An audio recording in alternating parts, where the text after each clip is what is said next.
Buen día, doctora. Buen día. Bien, bien. Hola, Nancy.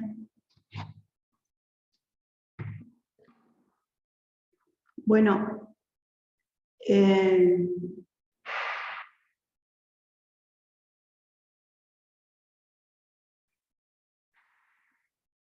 hoy no tengo muchas ganas de hacer chistes, así que por ahí me sale más tarde. Un poco hablando con ustedes, después a mí me sale seguro.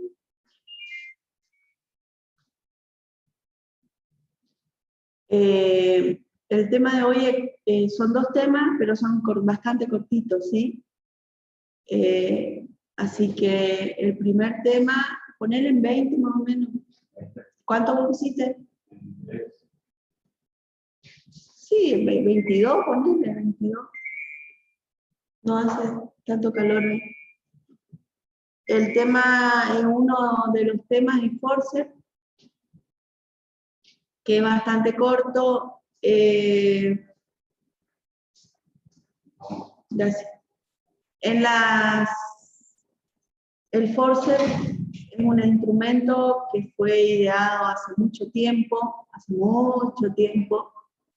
para la extracción del feto cuando existía alguna dificultad o falta de descenso, pero se fue dejando su uso progresivamente porque trae muchas comorbilidades fetales sobre todo, ¿sí? Alteraciones fetales.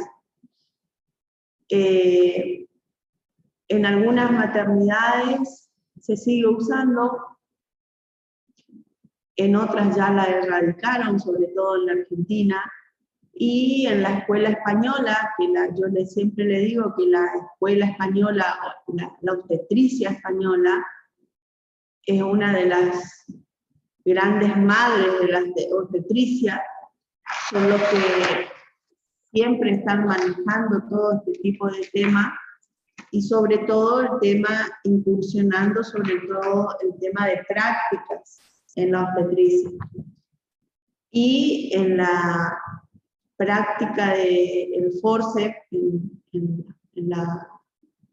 España, digamos, es un gran capítulo. Para comentarles nada más, acá nosotros no hacemos, en la maternidad acá no hacemos forceps. Hay forceps, pero no hacemos. Primero tenés que estar bien adiestrado para hacer forceps, porque ya le dije, trae muchas comorbilidades fetales sobre todo. Y otra cosa, vos tenés que venir de una formación de una escuela donde hiciste la especialidad que haga forceps, ¿sí? Y después sería una decisión propia de cada uno. Es algo bastante complejo de usarlo para el que no lo hace frecuentemente, porque existen muchas variantes del forceps en el sentido de que para cada variedad de posición fetal hay una forma de toma o de usar el forceps. Entonces, el operador tiene que tener un adiestramiento muy bueno para identificar los puntos de reparo, de referencia, fetales y maternos, y saber ubicarlos en el forceps. Lo único que hace a esto es la práctica. Y entonces, es algo que se empezó a dejar en desuso, que fue reemplazado por los controles prenatales en el caso de prevenir algunos tipos de alteraciones, por ejemplo, estrechez pélvica, macrosomía, y también generalmente es reemplazado por la cesárea. Claro, reemplazado no es la palabra, porque hay veces que la cesárea no se puede realizar por la por el descenso del feto, el plano en que está el feto, ¿sí? Acá entre nosotros, hay veces, acá entre nosotros, digo, no vayan a decir a nadie más que los 22 que estamos, más yo, María Redelía, 24, 24 personas, no vayan a contar a nadie. Acá entre nosotros hay muchas veces que realizamos cesárea cuando sería la indicación de forceps, cuando ya el feto está encajado o trancado, por decirlo así, en tercer plano. ¿Sí? Es muy dificultoso realizar esa cesárea para la extracción de la cabeza cuando está en tercer plano. Muy dificultoso, hay que usar mucha fuerza, igual que en los partos distóxicos, por ejemplo, en la maniobra de McRoberts, por decirlo así, la más común, hay que usar mucha fuerza, que ustedes no se imaginan la fuerza que hay que hacer. Solo el que está el día al día trabajando en maternidad sabe la fuerza que hay que hacer.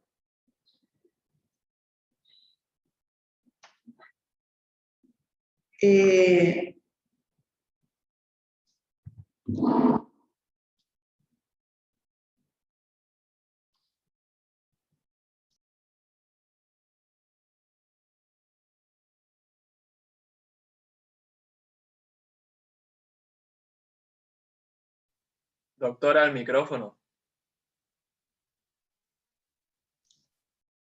Ahí está. Gracias. El forceps es un instrumento ideado para la extracción fetal por su extremidad cefálica a través del parto vaginal, a través del canal vaginal. ¿Sí? Entonces, es un instrumento que se usa para extraer al feto por el canal pelvigenital. Hay dos opciones nada más que se usan para la extracción en cesárea, pero en esa parte no se prensa la cabeza fetal, ¿sí? No se prensa la cabeza fetal, sino que se la toma nada más, que ahora vamos a ver eso más adelante. ¿A qué se refiere con prensar? Prensar se refiere a tomar, apretar, ¿sí? Tomar, apretar, ¿sí? En cambio, cuando se usa para la cesárea, lo único que se hace es guiarlo, apoyar nomás el forceps y guiarlo, ¿sí? Acá, prensar la cabeza es apretar la cabeza. Entonces, como el nombre lo dice, deriva del latín tenaza. Ustedes cuando quieren cortar un cable con la tenaza, lo tienen que apretar a la tenaza. Bueno, acá la idea no es cortar la cabeza, pero tienen que apretar la cabeza. Por lo tanto, el forceps tiene que estar bien ubicado de acuerdo a la variedad de presentación fetal. Si ustedes lo colocan mal, el feto va a tener alteraciones irreversibles.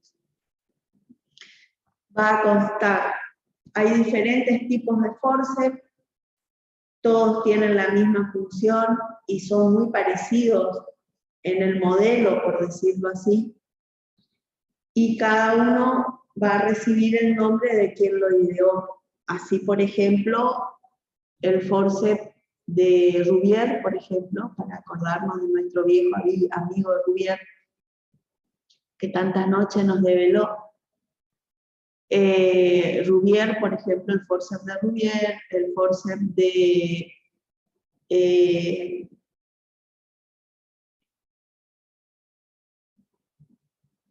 Pinar, el forceps de Pinar, y tantos otros así, amigos de la medicina. Va a constar de dos ramas que se van a cruzar, una cuchara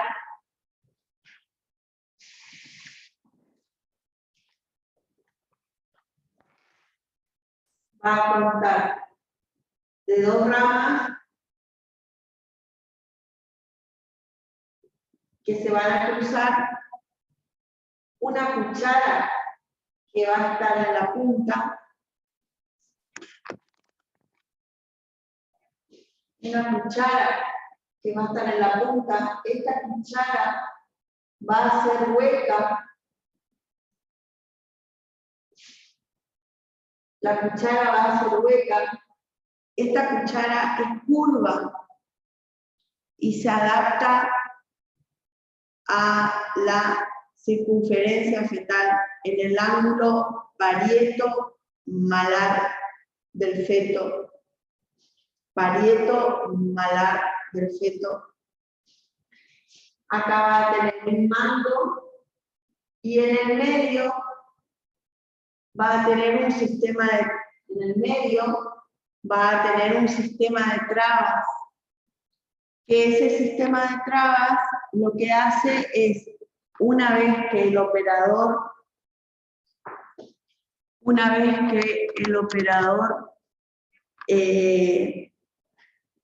adapta el forceps y lo coloca en la posición correcta, lo traba para así hacerlo funcionar, ¿sí? Para que no se escape, para que no se mueva. Son 2 ramas que se cruzan, la cuchara, el mango y la zona intermedia, que es la que... la cuchara, que ya le dije que es curva, se va a adaptar a la curvatura cefálica o pelviana. ¿Por qué cefálica? El forceps de por sí, ténganlo en claro, el forceps se usa solamente para la cabeza fetal, ¿sí? Cuando se usa para la posición pelviana, se usa muy pocas veces y solamente quiero que ustedes pongan acá, forceps cefálico, ¿sí? ¿Cuándo se usa en cesárea el forceps? ¿Cuándo se usa en pelviana el forceps? Cuando el feto es muy móvil, no lo podemos tomar con la mano en el caso de una cesárea, entonces a nosotros nos va a servir el forceps para arrimar las ramas, tomar esa porción fetal y de ahí recién lo tomamos con la mano. No es que lo extraemos con el forceps, ¿sí? Sino que lo arrimamos, lo usamos como quien junta el arroz con el tenedor y el pan, ¿sí? El arroz del guiso, tener el tenedor y le juntás con el pan para cargar el tenedor. Bueno, entonces ahí usa el forceps, usás para juntar el arroz. Una vez que tenés juntado el arroz, lo que haces es con tu mano lo sacás a ese arroz, ¿sí? No lo prensamos, no lo agarramos como cuando agarramos la cabeza fetal. No sé si la comparación, pero a lo mejor tengo hambre, por eso dice eso. Yo le voy a contar un secreto. Yo a mis perros, como hay uno que es muy flaquito, el mimoso es muy flaquito, entonces yo decidí hacerle comida, digamos, ¿sí? Entonces le hago arroz blanco con una paleta, porque encima no tiene que ser fea, ni gorda la comida, ni nada, porque si no se enferman todos, ¿viste? Los malcriados. Entonces yo compro paleta o aguja, vieron que ahora la paleta y la aguja es un lujo también, vieron, porque sale bastante, 450 el kilo. Bueno, peor es cuando le hacía guiso de pechuga, esa era peor, ¿viste? Bueno, entonces le hago un guisito solo con la carne, con un poquitito de aceite y arroz, porque no le gusta la polenta ni el fideo, no le gustan a los chicos, ¿viste? Entonces solo de arroz. Y a mí me gusta el guiso blanco, como quien dice, porque no tiene verdura, no tiene aceite, no tiene ajo, no tiene orégano, no tiene tomate, es solo el arroz con la carne rehogada. Y a mí me gusta, entonces cuando el guiso está nuevo, esa es mi comida. Esa es mi comida. Pero no es la comida de los perros, porque es la de ellos, pero no es de los perros que vos ponés gordura, hueso, no, porque es una comida bien hecha, digamos, sí. Así que anoche comí eso. Sí, me encanta el guiso de los perros, como yo le digo. Ahí hay guiso de los perros. Bueno, bueno, a lo mejor estoy con hambre, por eso me acordé del arroz. Y cuando están enfermos y le hago guiso de pechuga, peor todavía. Bueno, seguro que varios quieren ser mis perros, ¿no? ¿Eh? ¿Qué decís, Chamorro? Y si vamos a probar la materia, doctora, no hay problema. Bueno, mira, lo único que te digo es que al doctor Suárez le gusta la Sprite. Antes le gustaba la Coca-Cola, ahora toma Sprite. ¿Sabes? Bueno. Así que vos con tal de probarla, nada, yo pensé que eran amigos, Chamorro, así no. Bueno. Son muy interesados, Chamorro, nada. No, muy interesados. Así ya no me Y gusta, doctora, hay que probar como sea la materia. ¿Usted no probaste gineco todavía? No, no rendí porque tenía que rendir otra que me quedaba colgada ahí, doctora. ¿Y vos, Nancy? No lo rendiste. Bueno. Yo no tengo problema, ¿eh? Si ustedes saben, yo la pruebo. Si ustedes saben, yo la pruebo. Hay veces que no saben algo, igual la pruebo, pero donde no saben un carajo, no la pruebo. Me da lástima, pero no puedo. Bueno, la función del forceps, ya hablamos mucho al pedo. La función del forceps sirve para la aprehensión de la cabeza fetal en el plano parieto-malar. Vos, para saber cuál es el plano parieto-malar, tenés que conocer a ciegas con el tacto vaginal cuáles son los reparos óseos fetales y maternos para saber el plano parieto-malar y de esa manera colocar el forceps. Acuérdese que la identificación es a ciegas, solo por el tacto vaginal. ¿Sí?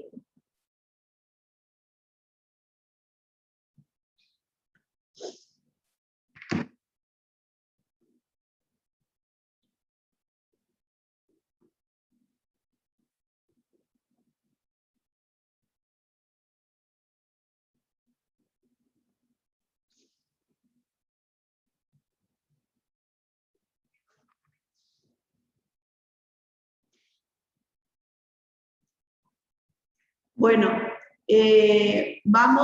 nosotros vamos a prensar el forceps en la cabeza fetal y vamos a traccionar ese feto juntos con los pujos de la mamá y guiándonos por la direccionalidad del canal del parto. Otra cosa que tienen que saber para hacer forceps es saber la direccionalidad del canal del parto.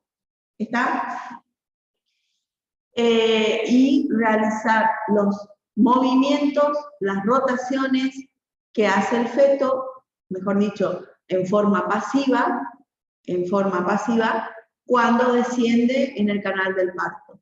Además de esto, la mamá generalmente la mamá tendría que tener una anestesia raquídea o una peridural. ¿Sí? Generalmente tendría que tener anestesia raquídea o peridural en sala de parto, ¿sí? Y traccionar la cabeza fetal junto con los pujos maternos, siempre siguiendo la direccionalidad de la pelvis materna y siempre siguiendo los mismos movimientos pasivos que realiza el feto, ¿sí? El máximo de la fuerza fetal en la cabeza que puede imprimírsele al feto de término es de 22 kilos 700. Esto según algunos autores. Yo lo recopilo de la literatura, yo no hice nunca forceps, ni lo quiero hacer tampoco. Así que es el máximo de un feto de término. ¿Por qué? Porque la calota craneana del feto de término no es lo mismo que de uno que no es de término, de un pretérmino, ¿sí?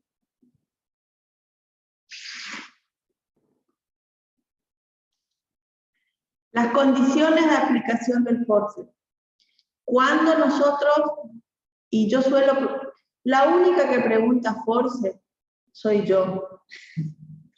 Y yo hay veces que le pregunto, hay veces que yo le pregunto como para decir, bueno, te contestá bien esto y te vas porque el resto estuviste para el traste. Y resulta ser que le pregunto esto y no me sabe. Entonces yo no sé dónde meter mi cara. ¿Está? Las condiciones de aplicación del forceps. Las condiciones de aplicación del forceps, ¿qué tenemos que tener? Dilatación completa de la paciente. Si hacemos forceps sin dilatación completa, ¿cuál podría ser la complicación? Podría ser un desgarro cervical. Episiotomía, sea primigesta o no sea primigesta. Porque si no lo hacemos, vamos a tener desgarro del canal blando. Presentación encajada en tercer plano. ¿Por qué?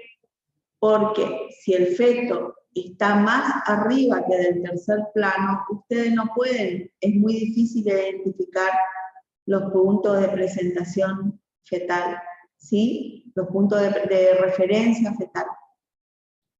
Y además van a tener el impedimento, cuando está por encima del tercer plano, van a tener el impedimento del canal óseo, ¿sí?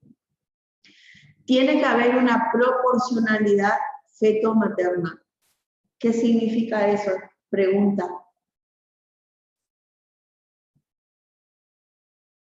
¿Qué está tomando Bañay en esa taza? Café, doctora. ¿Café con leche? No, café común negro. Ah, ¿y en el vaso ese que está tomando? Agua. Agua. A mí me gusta mucho el café. Mucho me gusta, pero tuve que dejar de tomar. Me pone más loca de lo que soy. Me deja muy hiperactiva el café. Aprovechá ahora porque después más adelante no va a poder tomar. A mí me encanta el café. Bueno, sigamos. No quiere decir que no me puedan regalar un frasquito de café, ¿no es cierto? De vez en cuando lo puedo tomar. Bueno, con lo caro que debe estar el café ahora.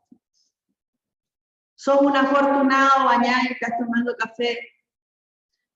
Bueno, proporcionalidad fetopelviana. ¿Qué quiere decir eso? Cuando hay macrosómicos. Claro, Cristiani, es decir, tiene que haber una proporción entre el tamaño del feto y la pelvis. Es decir, vos tenés que hacer, para confirmar que haya una proporcionalidad entre el feto y la pelvis, ¿qué es lo que tenés que hacer semiológicamente? Leopold. Ay, no te entendí. Las maniobras de Leopold. La maniobra de Leopold, y muy bien. Y además de Leopold, vos vas a contemplar la parte fetal. Además de la maniobra de Leopold, ¿qué otras cosas tenés que saber para que es proporcional a la pelvis? El tato vaginal también. para evaluar qué. Evalúa la dilatación y la parte de las estructuras óseas. Exactamente, evalúa la estructura ósea o la pelvis materna, ¿sí? El canal del parto evalúa. Esto. Entonces, ustedes tienen que tener una proporcionalidad feto-pelviana, porque si ustedes van a hacer un forceps en un macrosómico, por más que haga forceps, el macrosómico no va a pasar, porque la pelvis es una pelvis normal y el feto es grande, ¿se entiende? ¿Sí? Membranas rotas, las bolsas de las aguas o membranas tienen que estar rotas. Y esta es mi última clase con ustedes. Bueno, qué lástima. Después nos vemos en el final, entonces. ¿Sí? Bueno. ¿Por qué las membranas tienen que estar rotas? Las membranas tienen que estar rotas porque si ustedes apoyan el forceps en la cabeza fetal y están las membranas, resbalan, ¿sí? Feto de término. ¿Por qué feto de término? Porque es el único que va a soportar la presión fetal, del forceps y la tracción, la fuerza de la tracción, ¿sí? Y anestesia materna y extracción junto con los pujos y contracciones uterinas, ¿sí? Esas son las condiciones de la aplicación del forceps. Tienen que estar todas. Donde alguna no está presente, ustedes están haciendo mal las cosas, ¿sí? Mónica. Mónica. Hola. No tenés micrófono. Bueno, Mónica. Alguno de tus compañeros seguro que hizo algún zarabá para cortarte el micrófono. Para que vos no preguntes tanto.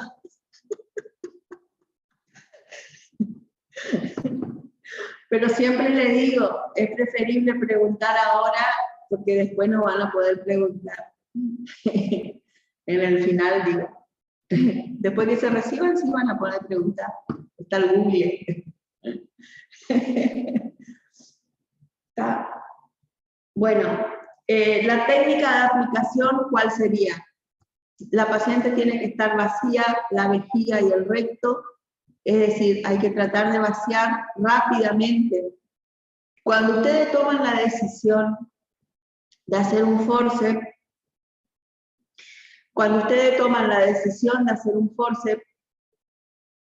es una decisión rápida, ¿sí? Así que todo esto va a tener que ser considerado rápidamente, ¿está? Y van a tener que, no le vamos a poder decir a la mamá, anda al baño, hace pis y caca y volver, no. ¿Sí? Se va a colocar una sonda vesical, ¿sí? Una sonda provisoria que nada más que es para que la paciente evacúe la vejiga, y la evacuación del recto puede hacerse por presión de la pared posterior de la vagina, en el caso de que ustedes sientan que la ampolla rectal está cargada, ¿sí?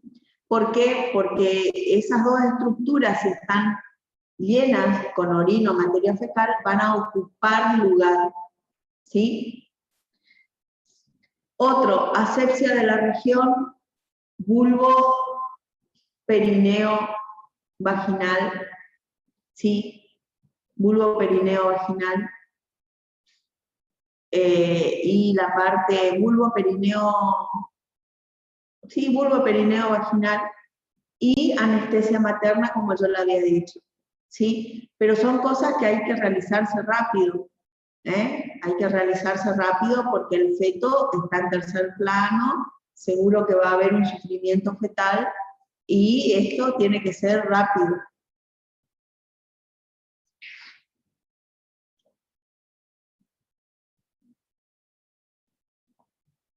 ¿Quién es quinelero acá? ¿Quién juega la quinela? ¿Quién sabe los números de las quinelas, los nombres? Alguien debe saber. ¿Vos, Chamorro? No, Chamorro no tiene pinta de ser quinelero. No, Este jurado sí tiene pinta de ser. El Paiva y el jurado, ¿no? Ah, el Paiva tiene pinta. El Día Naranjo, no, el Día Naranjo. Yo sé que mi abuela le jugaba al 53 nomás, pero más que eso no. ¿Eh? Yo sé que mi abuela le jugaba al 53, pero más que eso no tengo idea. No, porque le podíamos jugar a la sangre, no hay algún número que tenga hematoma, que sea hematoma, sangre, algo así. Si le jugamos a ese número, seguro le pegamos.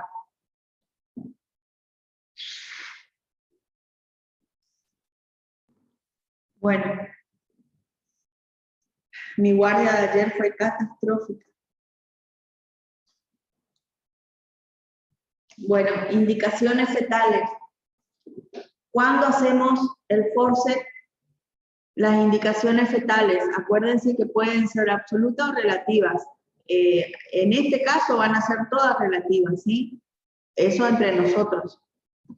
Falta de rotación interna, ahí está mal escrito, ¿sí? Porque yo el Power este no revisé, no verifiqué.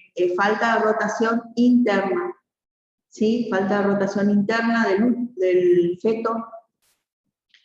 Cabeza última, en el caso de que tengamos un feto en presentación podálica y que nos haga cabeza última, que no funcionen las maniobras para cabeza última, o que sea un feto, por ejemplo, con hidrocefalia, podemos llegar a usar el forceps, pero nada más que para tomar esa cabeza y tratar de hacer la maniobra para cabeza última, ¿sí? ¿Se entiende lo que digo? Y el feto voluminoso o macrosómico, que es relativo, ¿sí? ¿Por qué es relativo? Porque tenemos que tener una proporcionalidad pelviana. ¿Mm?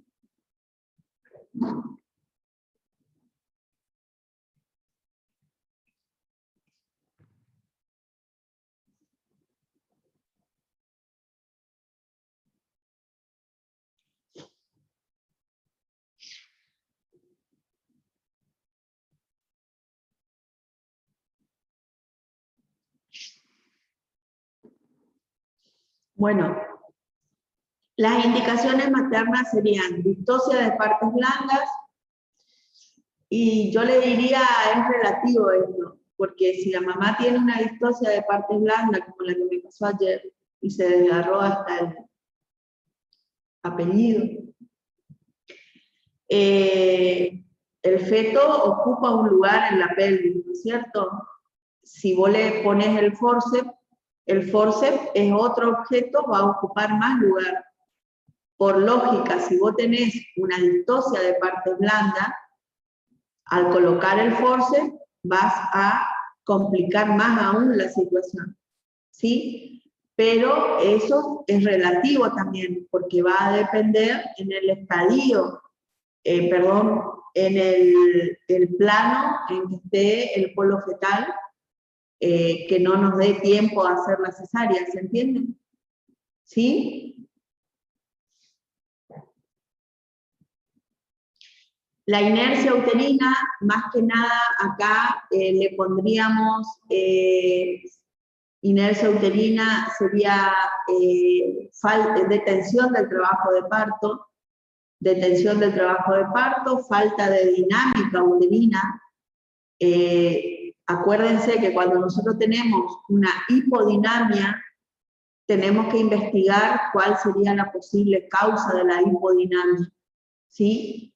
En el caso de que la paciente no responda a los oxitóxicos, que ya me esté en trabajo de parto, la paciente con 6, 7 centímetros o con 8 centímetros, no me responda a los oxitóxicos, investigamos cuál podría ser la causa o la distocia que me está provocando la falta de contractilidad uterina, y de acuerdo a eso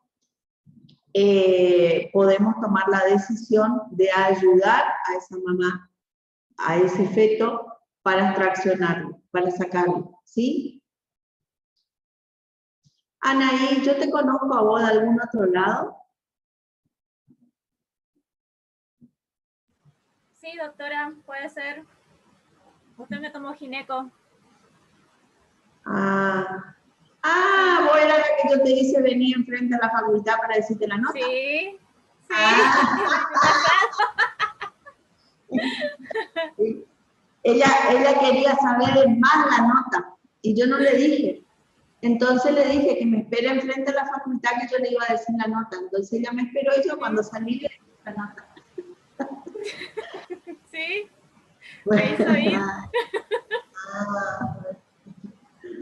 Bueno, la próxima voy a decir, depende de lo que traigan en la nota. ¿Ah? Bueno. Perro no quiero, ¿eh? Perro no quiero. Bueno.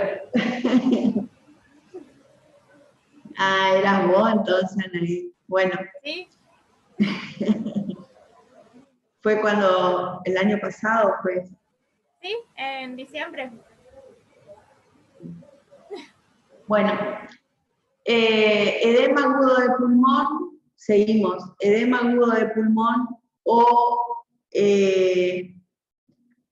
alguna enfermedad materna que contraindique el esfuerzo materno, hemorragia cerebral, cardiopatía o alguna que contraindique el esfuerzo materno, ¿sí? Pero en ese caso, nosotros vamos, para eso está el examen físico, está el control prenatal, que en ese caso nosotros vamos a programar ese parto, vamos a programar esa cesárea, en el caso de que esté contraindicado el parto vaginal por alguna enfermedad materna, ¿sí?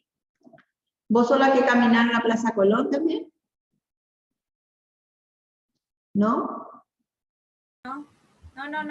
Yo sabía ir a Minitram, que estaba ahí del consultorio del doctor Suárez para atrás. Y siempre salía a la tarde y me la cruzaba usted. ¿A dónde te iba? A Minitram, que sabía dar ahí una profesora. Vio del consultorio del doctor Suárez para atrás hay un salón. Sí. Entonces ahí iba yo. Por eso era. Bueno. Sí. Ahora sí. Bueno, ya aclaramos que no somos parientes y seguimos con el teórico. Bueno, ¿alguna pregunta hasta acá? Del teórico, digo, de la clase. ¿No? Bueno. El forceps en cesárea. Fíjense ustedes en la figura esta de abajo, está el forceps. ¿Cuál de ellos no es? No sé cuál es, pero fíjense ustedes el mango, la cuchara, que es curva, ¿sí? Y que es hueca, que se coloca en el ángulo parieto-malar. Y hay que conocer de memoria, por tacto vaginal, los puntos de reparo fetal y materno para colocarlo bien. ¿Y cuándo se coloca el forceps en cesárea? El forceps en cesárea se coloca cuando la cabeza está encajada o la cabeza está móvil. Y ustedes me dirán, ¿por qué tan contrapuesto? Cabeza encajada y móvil, son dos polos opuestos. Bueno, le procedo a explicar. La encajada es cuando el feto está en tercer plano, se encajó y no hay forma de que descienda. No hay forma de que descienda, ya sea porque no hace la rotación, porque es una pelvis estrecha, porque es macrosómico, porque la mamá se descompensó, pero está en tercer plano. Si ustedes ven mi dedo, tercer plano es de acá a acá. Ustedes hacen tacto vaginal y la cabeza fetal va hasta acá. ¿Sí? La cabeza fetal va hasta acá. Y de acá hasta acá sería el tercer plano. Ustedes colocan el tacto, hacen el tacto vaginal tocan la cabeza fetal y el tercer plano le queda hasta acá los dedos. ¿Por qué? Porque ya está ahí abajo en la cabeza.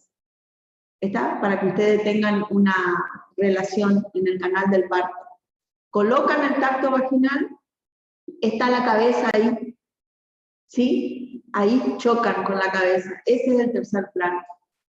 Entonces, claro, me refiero a la cabeza. ¿Y qué tenemos por anterior? El borde inferior de la sínfisis pubiana. ¿Ah? Anterior sería el borde inferior de la sínfisis pubiana.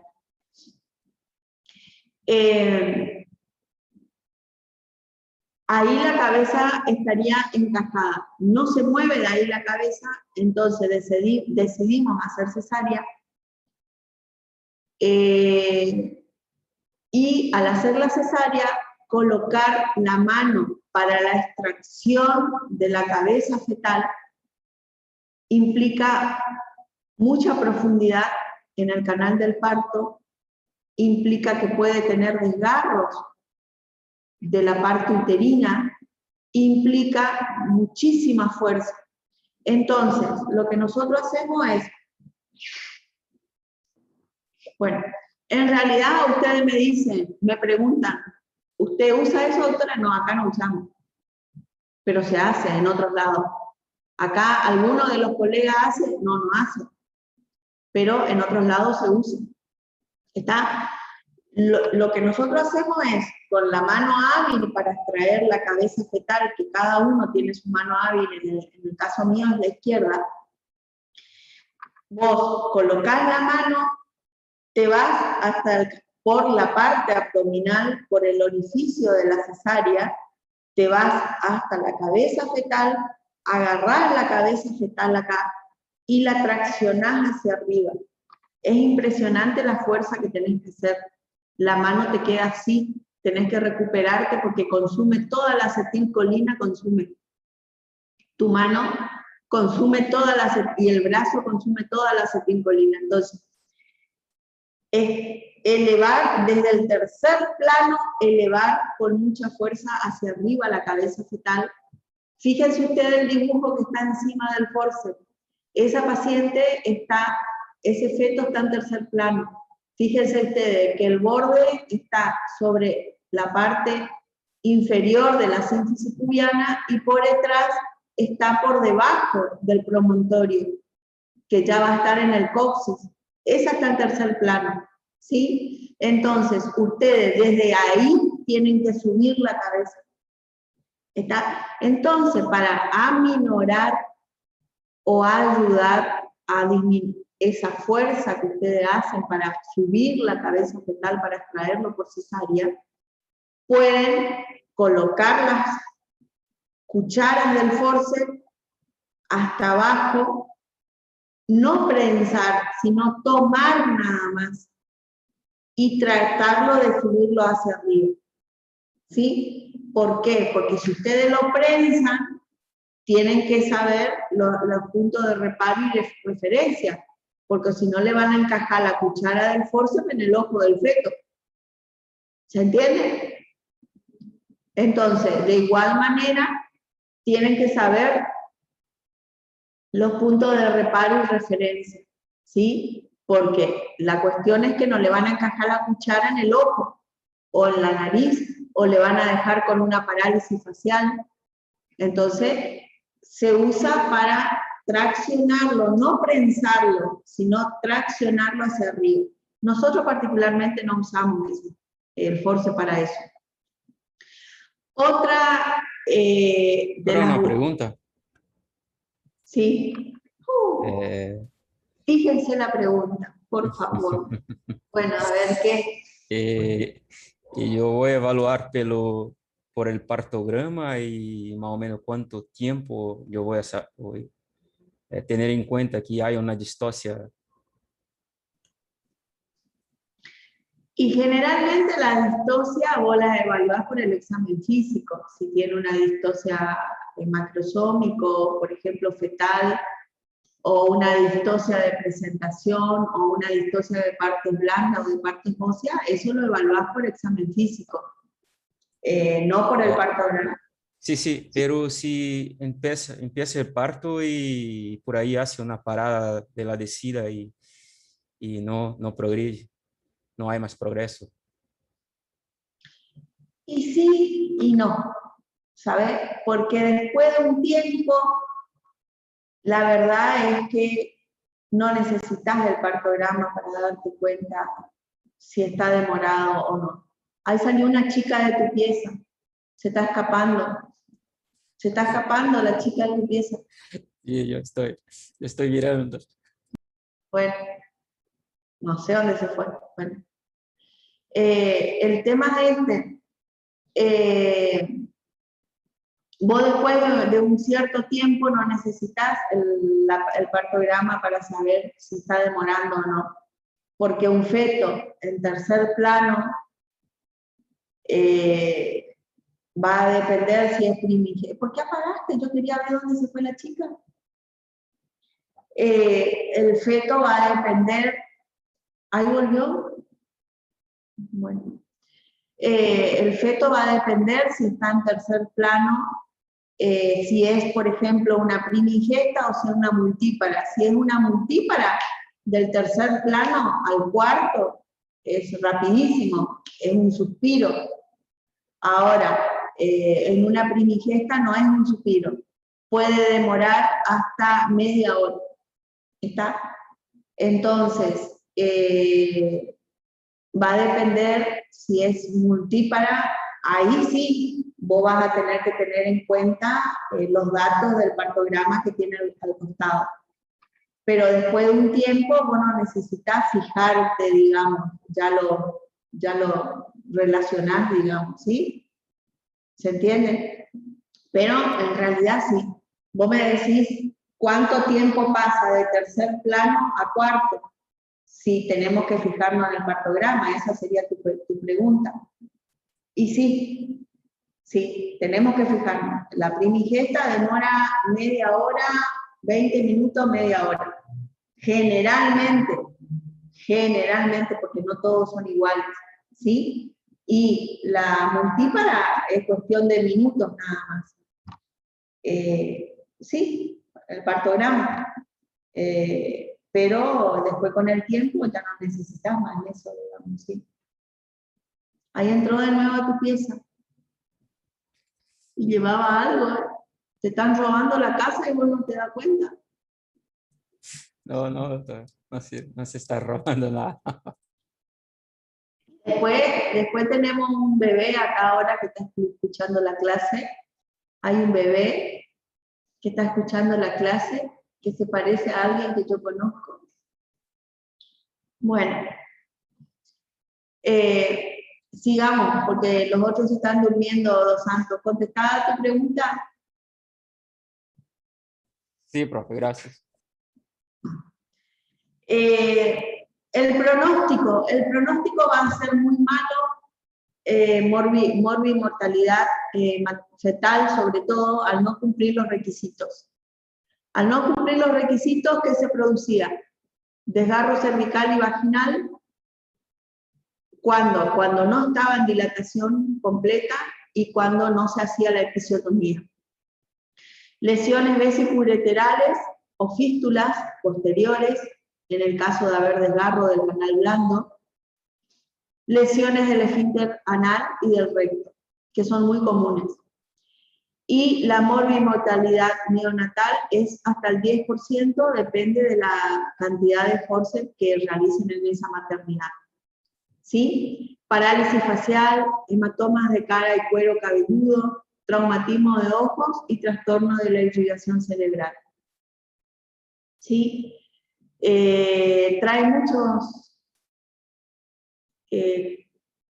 trastornos de complejidad bastante importante al feto. Por eso es muy importante saber realizarlo y por eso es también que se empezó a abandonar el uso del forceps. ¿Sí?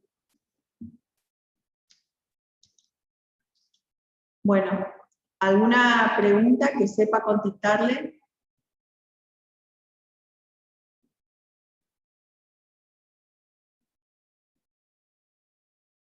Escucho las preguntas.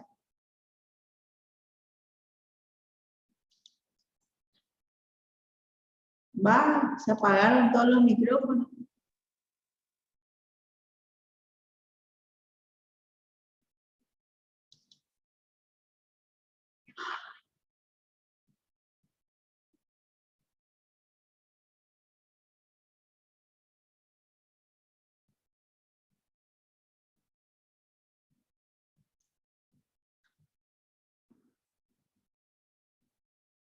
Bueno, ahora vamos a ver este tema que es muy cortito, que ya que ustedes saben todo y no me preguntaron nada, así que en el final le voy a preguntar todo yo.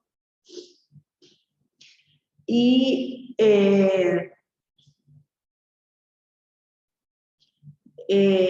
nada más que este tema está en el programa.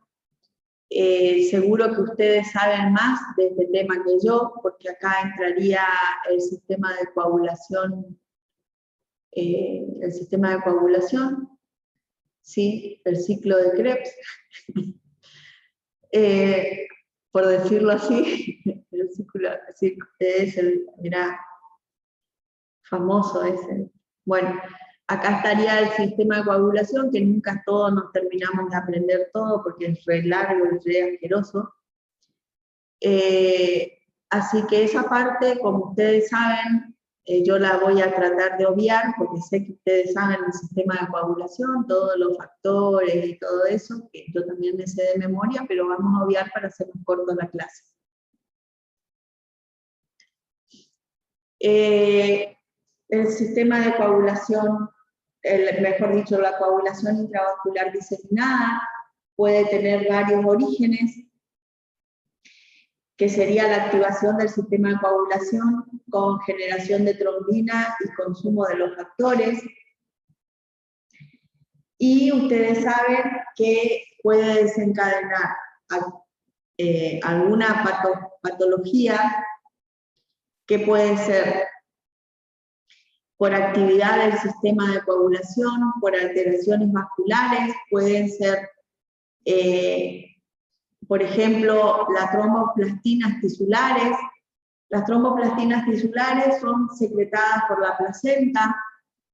El feto muerto y retenido generalmente está descrito en el feto muerto y retenido a partir de las 8 o 9 semanas, que ya empieza a llamarse feto muerto y retenido, pero las alteraciones de la coagulación son más frecuentes en el feto muerto y retenido cuando es de término, ¿sí? O del tercer trimestre.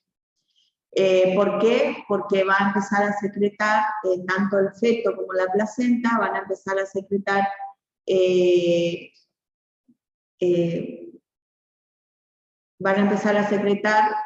sustancias que van a hacer que se active el sistema de coagulación.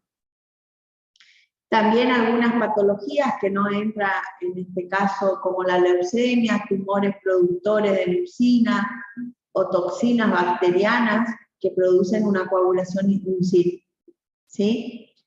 Y después tenemos las alteraciones vasculares, ya sean inmunológicas, por ejemplo, por el lupus, el antifosfolipídico, por ejemplo, también, que entraría en la parte obstétrica, y por amina vasopresora en el caso de hipertensión arterial grave, en el cual se va a producir una activación del sistema de coagulación.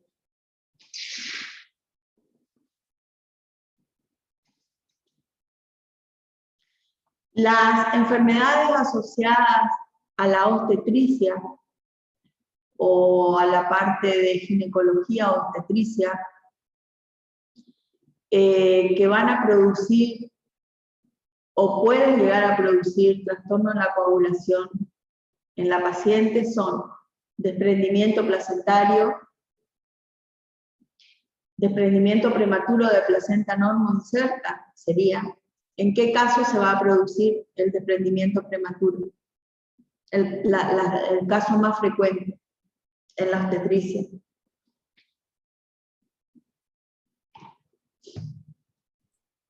Eclampsia. la hipertensión arterial grave, no precisamente la eclampsia, pero la hipertensión arterial grave, ¿sí? A veces la eclampsia sí, pero generalmente es la hipertensión. Es como decíamos, vos no sabés si primero está el huevo o la gallina. No sabés si primero está la hipertensión o primero está el desprendimiento, ¿sí? Hay casos de pacientes que no son hipertensas e igual hacen desprendimiento, ¿sí? Es una acotación al margen que les hago así. Desprendimiento placentario. Que ya que estamos acá, le voy a hacer para que activen sus neuronas.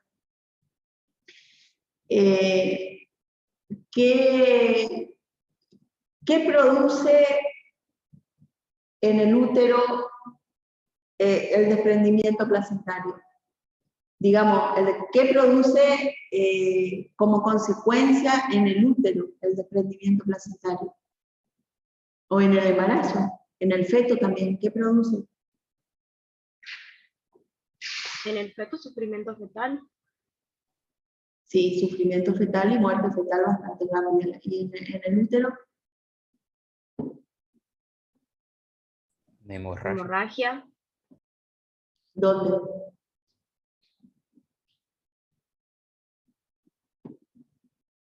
¿Por la nariz?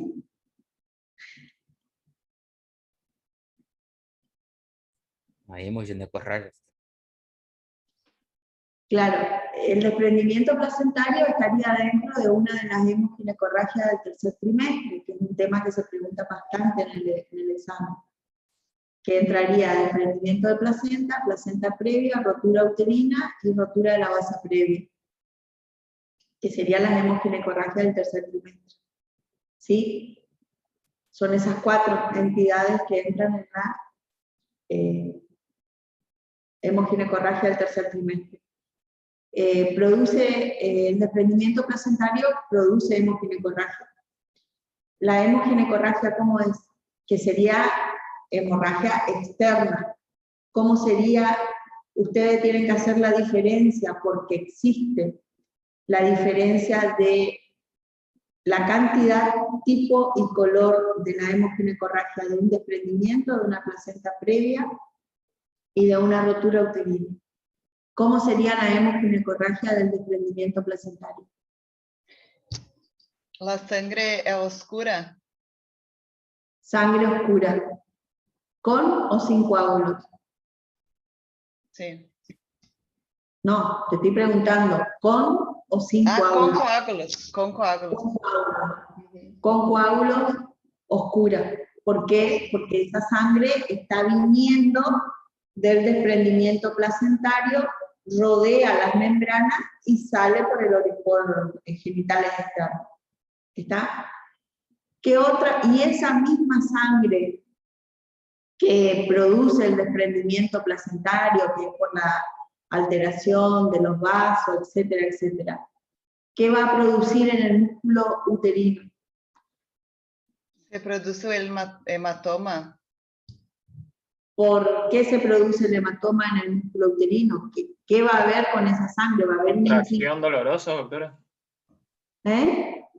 ¿Hay contracción dolorosa? Primero, claro, eso es aparte. La paciente tiene que estar en un hipertono. ¿Está? Eso es aparte. Digamos, aparte y junto.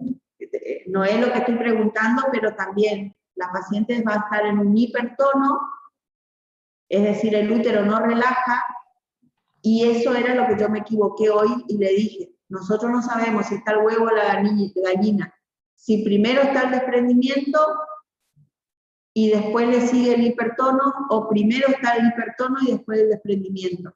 Eso fue el huevo o la gallina, no sabemos cuál es el huevo y cuál es la gallina. Si el hipertono o el desprendimiento, ¿se entiende?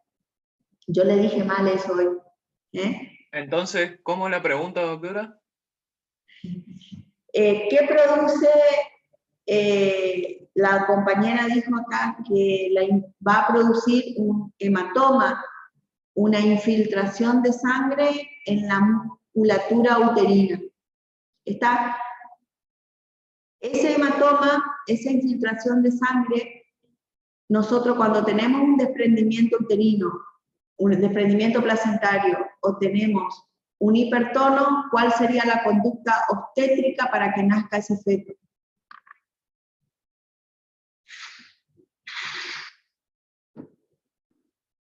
La conducta obstétrica, si tenemos un hipertono o tenemos un desprendimiento placentario, ¿cuál sería la conducta obstétrica? La conducta obstétrica, porque ese feto va en un minuto o dos va a estar en sufrimiento. ¿Cuál sería la conducta? Y extraer al feto lo más rápido posible. ¿Qué? Extraer al feto lo más rápido posible. Extraer al feto por la vía más rápida y conveniente. Acuérdense del versito ese. Extraer el feto por la vía más rápida y conveniente. En este caso sería la cesárea. ¿Sí? Entonces, ustedes cuando hacen la cesárea, hacen la laparotomía, observan el útero, ¿cómo van a ver el útero que está con el hematoma muscular que había dicho la compañera? ¿Cómo va a estar? ¿Cómo ustedes ven a ese útero? Marmolado. Marmolado, como el bizcochuelo. Atigrado, como un útero atigrado o marmolado, de acuerdo al autor. ¿Está? ¿Cómo se llama ese útero cuando ustedes lo ven así? Tiene un nombre propio que el doctor Suárez le gusta. Trubelier, algo así. Es mi útero de Cuvier. Útero de Cuvier. El útero va a estar con zonas como manchas del tigre, ¿sí? Que puede ser en un sector o todo el útero, ¿está? Que son los hematomas por la infiltración sanguínea.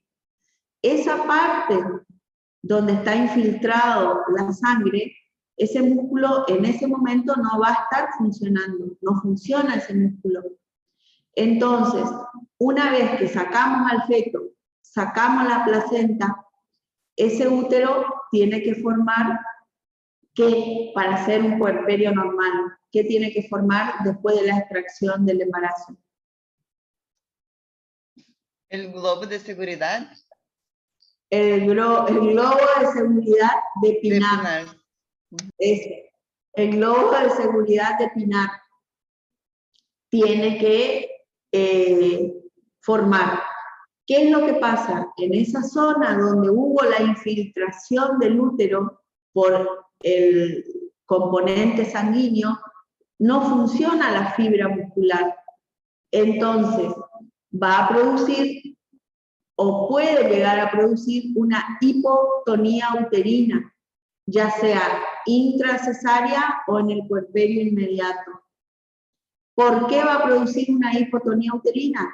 Porque esa fibra muscular no forma el globo de seguridad de Pinar. ¿Y de qué va a depender eso? Del porcentaje de la fibra uterina infiltrada. Si yo tengo un 30%, si yo tengo un 40%, si yo tengo un 90%, un 100%. ¿Está? Va a depender del porcentaje de infiltración. Entonces, esa es una paciente que tenemos que controlar muy de cerca. ¿Está? Bueno, hicimos... ¿Y por qué se puede llegar a producir el SIP en el desprendimiento placentario? Las causas, doctora. Claro. Preeclampsia. Y preeclampsia, traumas, Sí, hipertonía, hiperdinamia. sí, está bien eso. Está bien, pero yo me refiero a la fisiopatología.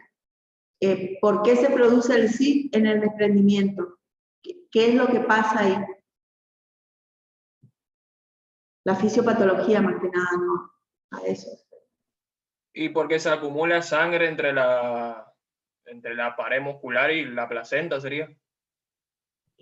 Exacto, y así por ahí viene la mano. Se acumula sangre, ¿y qué pasa con esa sangre? Y genera un hematoma. Genera un hematoma. Cuanto más grande el hematoma, más consumo de productos de la coagulación. Y el hematoma es evolutivo. Exactamente, es evolutivo. Cuanto más consumo de los factores de la coagulación, más cercano vamos a estar a un sitio. Y créame, existe. Doctora, ¿estas son todas preguntas de oral? ¿Eh? ¿Estas son todas preguntas de oral? O sea, así es el oral. ¿Y vos que me vas a convidar un frasquito de café? Sí, así son las preguntas del oral. Pero con menos tirabuzones. Yo le voy sacando. Ustedes en el examen van a tener que decir.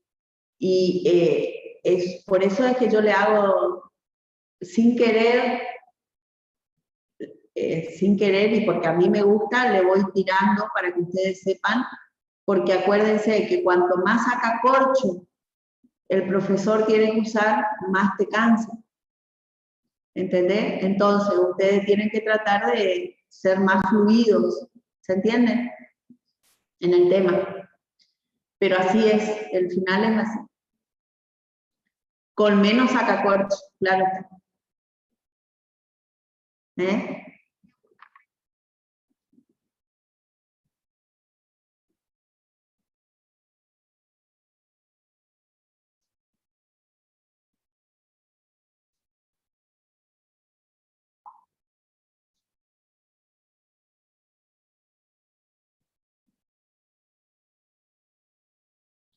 Esperen que me están avisando.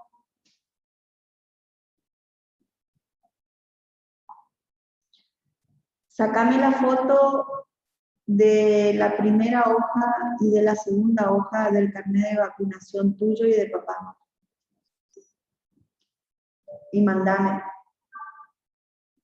Y mandame.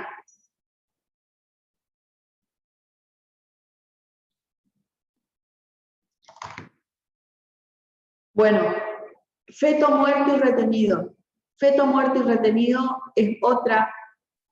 Entonces, si yo tengo una paciente que me viene con una hipertensión grave, que nosotros vemos que esa paciente está hipertensa grave, que tiene algunos de síntomas o signos de preeclampsia, o no la conocemos y está con una presión.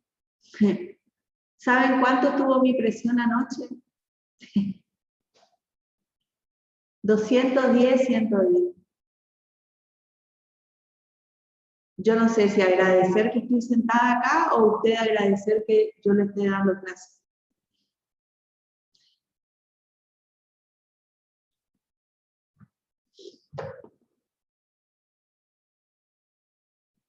Bueno. Según la enfermera yo me puse azul. Según la enfermera yo me puse azul. Azul como el guante ese que está ahí. Bueno, qué locura. Nosotros le ponemos muy nervioso. No. No. Es el cansancio de hace más de un año sin vacaciones y con mucho estrés y con mucho trabajo y que muchas veces no estás contenida en el medio público. Tu trabajo no es valorado, sos descartable. No te interesa, no le interesa lo que te pasa, ni si trabajas mal ni bien. Lo único que le interesa es que tienen un caballo que tira del carro. Por nada. Somos descartables, somos reemplazables los médicos.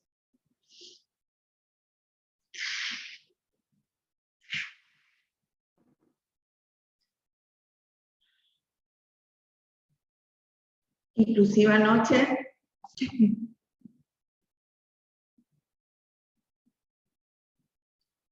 llegué a pensar y indirectamente le dije a mi hijo que cambie de carrera.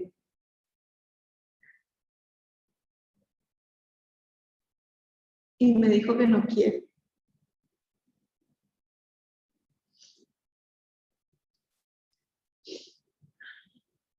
Bueno,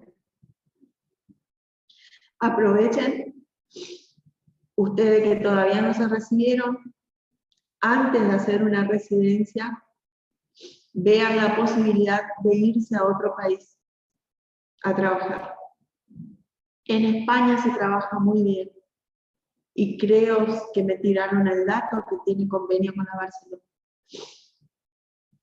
En España se trabaja muy bien, en Brasil se trabaja muy bien, en Italia también. Así que tómenlo en cuenta antes de hacer una residencia y perder 4 años, váyanse a otro país.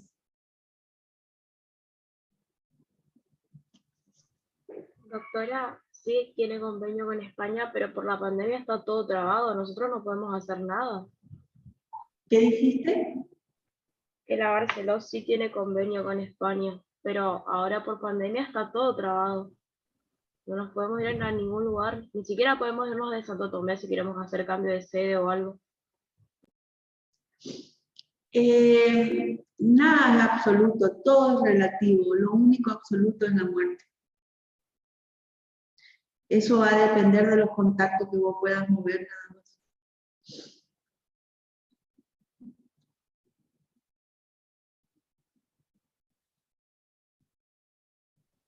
Buen dato. ¿Sabes?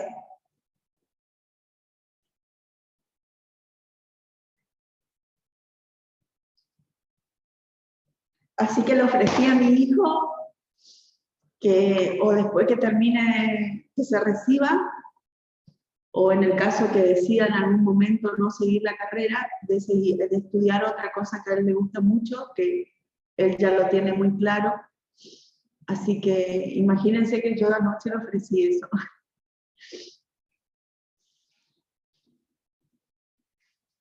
Bueno,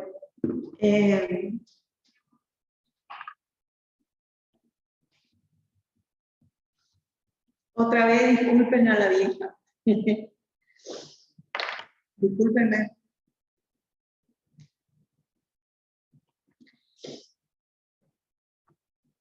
A mí me gusta mucho la medicina y me encanta la obstetricia. Me encanta la obstetricia. Más que ginecología, a mí me encanta la obstetricia. Pero yo lo elegí porque me encanta y nunca tomé en cuenta dónde iba a ejercerlo.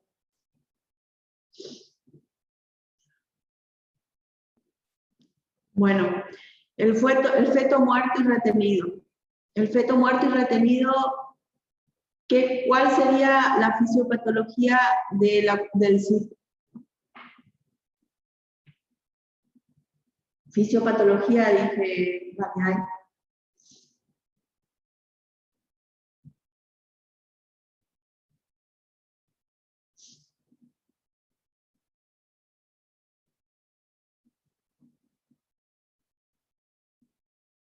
Va, que se escucha un silencio.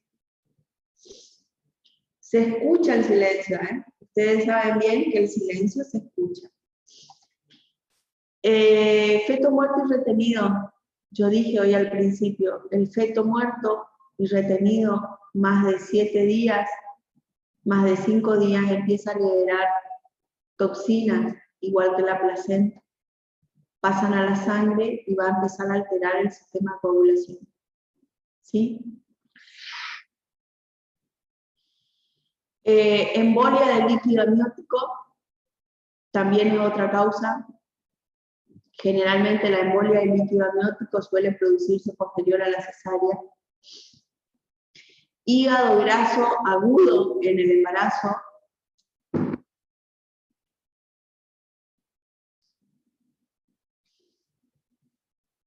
Transfusión feto-materna, ¿a qué se refiere eso? A incompatibilidad RH.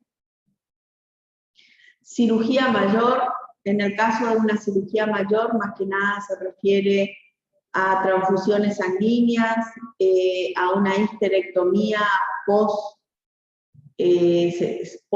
cesárea o posparto, por ejemplo, ante una atonía uterina, una de las últimas resoluciones que se toma es la histerectomía, ¿no es cierto?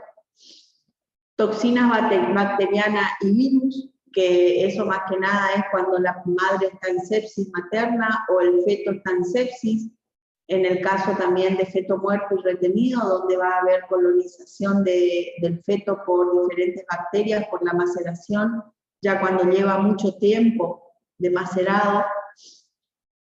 Asociación a hemólisis, insuficiencia hepática aguda y el shock. Bueno, las últimas más que nada son algunas causas generales, es decir, las primeras son de las causas obstétricas. Desprendimiento de placenta, feto muerto y retenido, hígado graso agudo en el embarazo. Cuando llega una paciente con alguna de las patologías obstétricas que nombramos recién, o sospechamos que tiene esa patología, lo primero que tenemos que hacer, además de tomar una conducta para resolver de inmediato la situación, es pedirle un perfil hepático, un coagulograma, un hepatograma y un recuento de plaquetas urgente. ¿Está? Además de ir tomando al mismo tiempo la resolución del caso.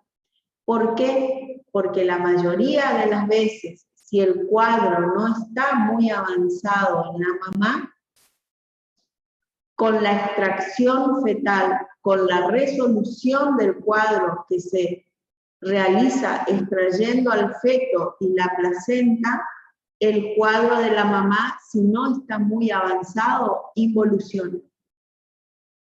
¿Sí? ¿Se entendió? Toda paciente que llega con un cuadro posible o alguna patología posible que me pueda desencadenar en un SIF, por más que no tenga síntomas ni signos, pedimos hemograma, coagulograma, hepatograma, recuento de plaquetas y ya le encajamos grupo y factor.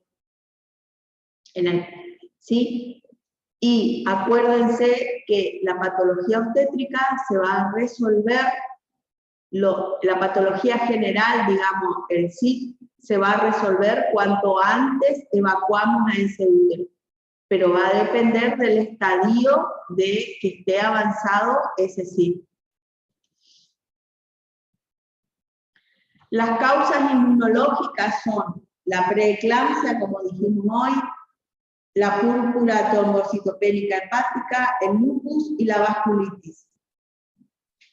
Y las aminas tóxicas también puede ser por la adrenalina. El cuadro clínico, que fue lo que yo le dije recién, va a depender de la causa y la magnitud del proceso trombótico y hemorrágico en el momento que ustedes le vean a la paciente. Si está muy avanzado, va a haber que igualmente sacar al feto, sacar a esa mamá por la vía más rápida y conveniente, que generalmente es la cesárea, y después hacer el tratamiento, ya sea feto muerto o vivo, hacer el tratamiento adecuado, sustitutivo o paliativo a la mamá. En la progresión puede aparecer distrés pulmonar, tromboembolismo pulmonar, insuficiencia renal aguda, sangrado múltiple, eso ustedes saben. Y el fenómeno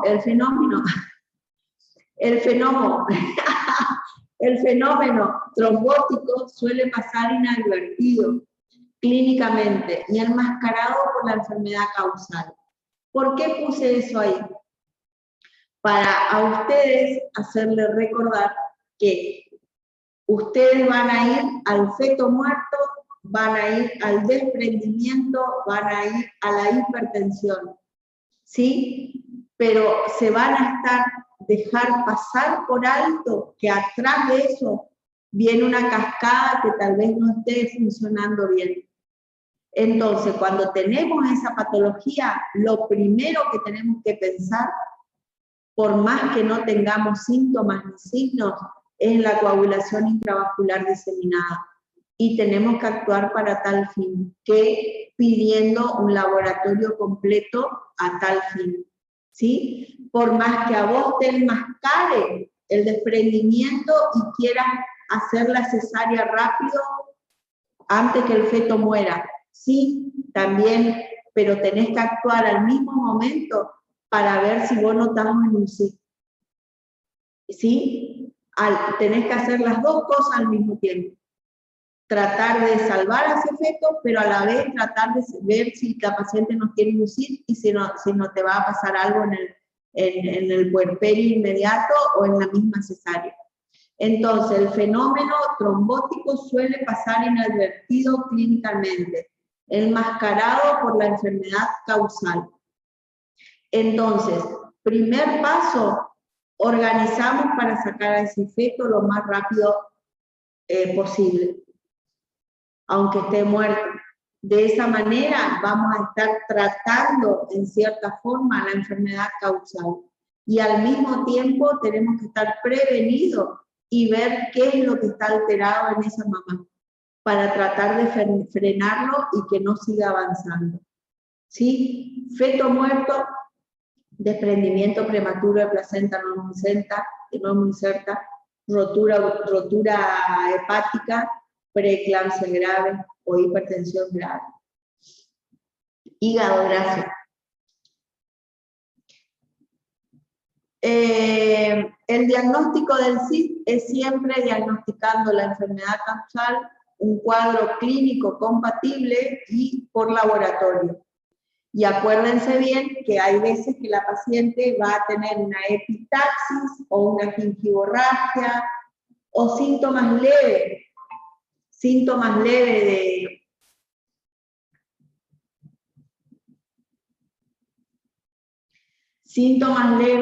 de decir, que usted a lo mejor en tratar de salvar a ese feto lo pasan inadvertido.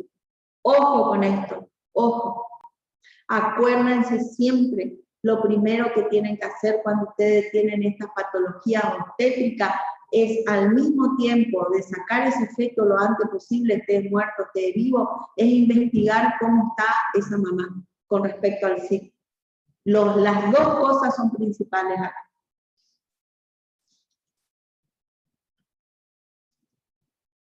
El tratamiento es siempre tratar el factor etiológico, es tratar la causa obstétrica del SID. Como le dije hoy, lo más probable es que tratando la causa obstétrica de ese SID, si el SID no está muy avanzado, se detenga la coagulación, el sistema de coagulación quede ahí y hay que hacer la medida de mantenimiento o de sostén y que no avance esa coagulación hasta llegar al extremo. ¿Sí? El pronóstico va a depender del diagnóstico precoz. Por eso le digo, siempre piensen, aunque no tengan síntomas ni signos, piensen cuando tienen las causas obstétricas delante de ustedes, piensen que atrás puede haber el SID, ya sea en su comienzo o no. ¿Sí? Y eso, nada más. ¿Sí? Piensen en eso. Si ustedes no piensan en eso, se van a tragar un SID.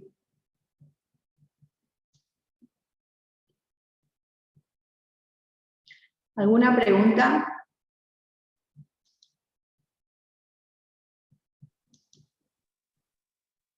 No, doctora. Discúlpenme, chicos, sí, discúlpenme. Hay veces que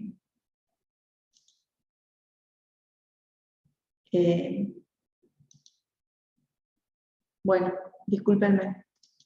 Ustedes No ya pasa saben. nada, doctora.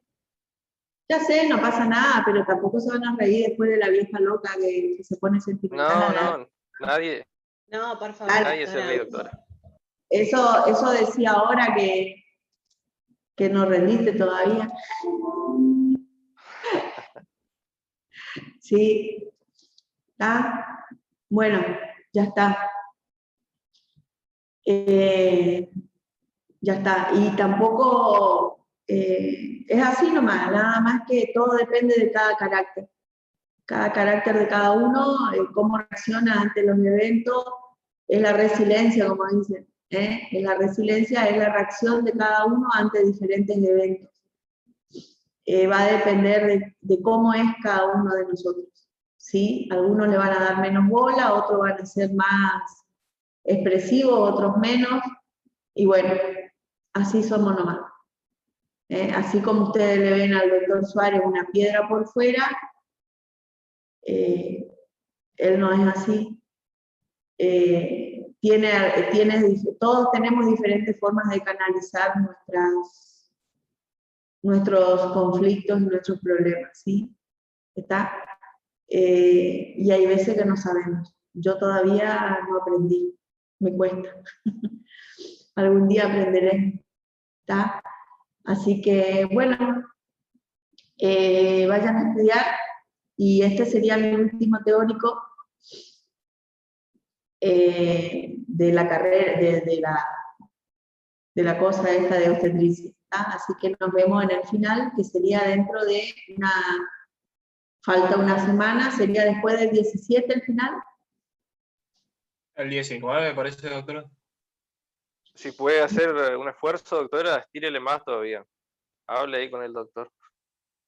Ay, no, es más duro el tema este. No, vos no sabés lo que...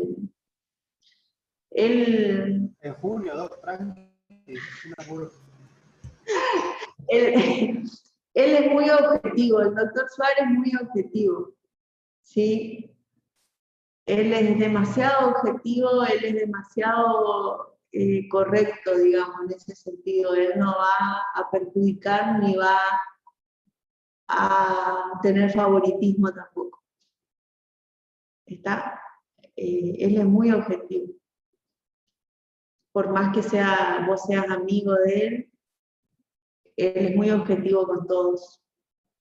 Es lo que él tiene y es lo que se necesita a veces para este trabajo. Así que esa es una cualidad que es digna de apreciar en él. A veces te da bronca que sea tan objetivo. Bueno, nos vemos entonces, chicos. Suerte. Cuídese, doctora. Gracias, Gracias, doctora. doctora. Gracias, doctora. Chao. Vamos. Hasta luego.